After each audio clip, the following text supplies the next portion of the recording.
Okay, mga kaunyot, magluto tayo chicken feet, adobo, at itong laswa na bangus.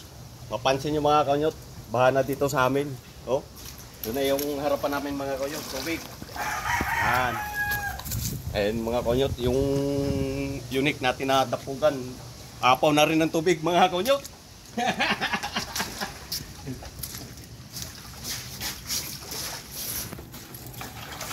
Yung mga lulutuin natin mga kaunyot.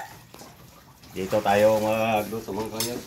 Apaw-apaw na yung tubig sa ating kubo. Yan ang mga kaunyot. Mag-isa na tayo ng mga regado sa ating chicken feet. Hindi hadlang sa ating mga kaunyot. Yung baha. Tuloy pa rin tayo mga kaunyot. Masaya lang tayo sa ating mga ginagawa mga kaunyot. Shoutout pala kay Bay. Bay, shoutout Bay. Shoutout kay Bay ha. Yan yung fish and meat vendor si Bay. Nagtitinda ng mga isda saka karne, manok. Ayos ba Bay? Kaunyot. Tugod naman, may nagkaroon naman ng pagkakataon na magluto si Kaunyot ngayon.